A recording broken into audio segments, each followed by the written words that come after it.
experienced leaders still need to have a leadership development plan, or do you get to a plateau like your own, for example, where you've got it cracked?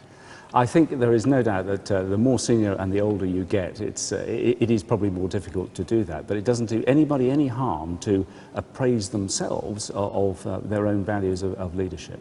Do you believe that it's just junior people, or do you think people at every level need to develop? Every level, every level. One of the most important things you should do whenever you get either wages or your earnings or whatever sort of income you can muster, whether it's funding while you're going to something entrepreneurial, if you're in the workplace, invest some of that money in you. That's very important, either by inspirational books, inspirational videos.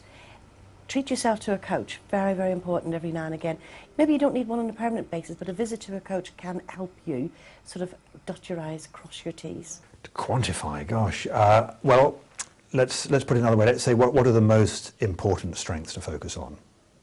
And principally, these are the virtues which are recognised in your own social setting. So take, for example, one of the great leaders of all time, Nelson.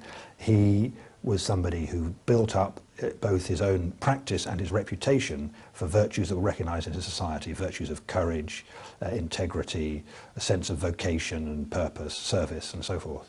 I think everyone needs a role model.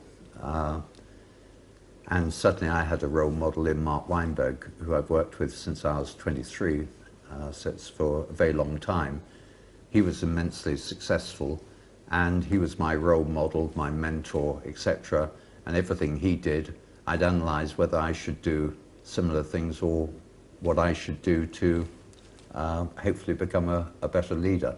But I think unless there's that desire to be a leader and you're competitive and you're passionate about it, you can go to every single course on leadership, read every book on leadership, and the answer is if you're not interested in leadership, you won't get through the book or take anything out of it. So you've got to have that overwhelming desire that you want to succeed and be a good leader.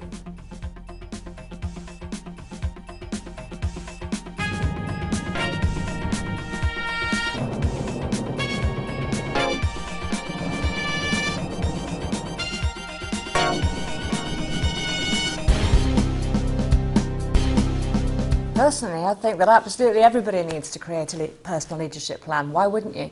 If you don't lead your own life, then you're giving your power away to someone else. So I think it's vital that everybody has their own leadership development plan. And even if you're an experienced leader?